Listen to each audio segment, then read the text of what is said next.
It's me Juana. അപ്പം നമ്മുടെ തയ്യൽ മെഷീൻ പണി മുടക്കിയിരിക്കാൻ തുടങ്ങിയിട്ട് കുറേ ദിവസമായിട്ട് അത് എന്ത് ചെയ്തിട്ട് കറങ്ങുന്നില്ല കേട്ടോ. എന്ത് ചെയ്തിട്ടും കറങ്ങുന്നില്ല. എണ്ണയൊക്കെ ഇട്ട് നോക്കിയിട്ട് എന്നിട്ടൊന്നും കറങ്ങുന്നില്ല. അപ്പോൾ നമുക്ക് ഇത് അഴിച്ചിട്ട് എന്താ പരിപാടി എന്ന് നോക്കണം. എന്താ നോക്കട്ടെ. നമുക്ക് ഈ ഇതിനെ അഴിച്ചെടുക്കാനായിട്ട്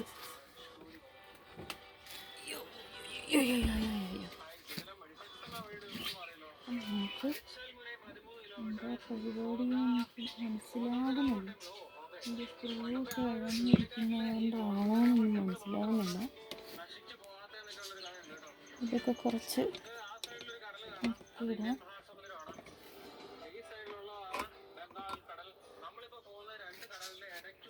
മുറുകെയാണ് കിടക്കുന്നത്.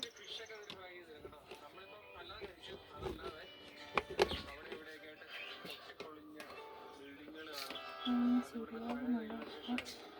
നമുക്ക് നോക്കാം. ഇവിടെയൊന്നും കുഴപ്പമില്ല. ഇവിടെയാണ് അതിൻ്റെ കറങ്ങാതെ വന്നപ്പോൾ നമുക്കിത് വെച്ച് നോക്കാം കേട്ടോ.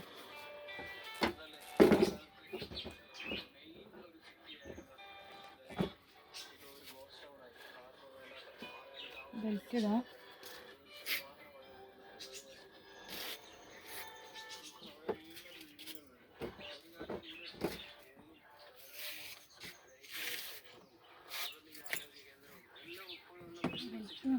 നോക്കിയിട്ട്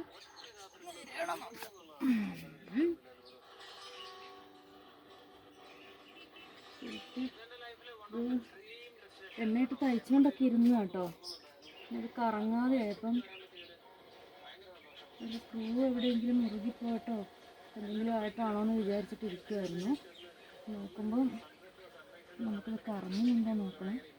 അല്ലെങ്കിൽ പിന്നെ പുതിയ മെഷീൻ വാങ്ങേണ്ട വരുന്നതായിട്ട് തോന്നുന്നു. നമുക്ക് കൊടുത്താലും എന്നാക്കി ശരിയാകുമെന്നൊന്നും അറിയത്തില്ല. അയ്യോ ഇല്ല, കറങ്ങുന്നേ ഇല്ല. കണ്ടോ,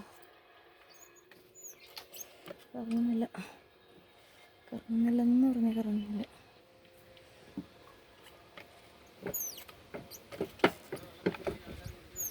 ഇല്ല. അപ്പം മെഷീൻ പണി മുടക്കി. പുതിയ മെഷീൻ എന്തായാലും വാങ്ങണം. അപ്പം എനിക്ക് ഈ മെഷീൻ ഭയങ്കര ഇഷ്ടമായിരുന്നു. 7 വർഷം കൊണ്ടായിട്ടുള്ളൂ ഇത് വാങ്ങിയിട്ട്. അപ്പം മെഷീൻ ഇങ്ങനെ പെട്ടെന്ന് കേടാകുമെന്ന് വിചാരിച്ചില്ല. എന്തായാലും ഞാൻ തയ്ച്ചുകൊണ്ടൊക്കെ ഇരുന്നതായിരുന്നു. എന്താ ഇങ്ങനെ വന്നതെന്ന് അറിയത്തില്ല. നമുക്ക് എന്തായാലും പുതിയ മെഷീൻ വേണം.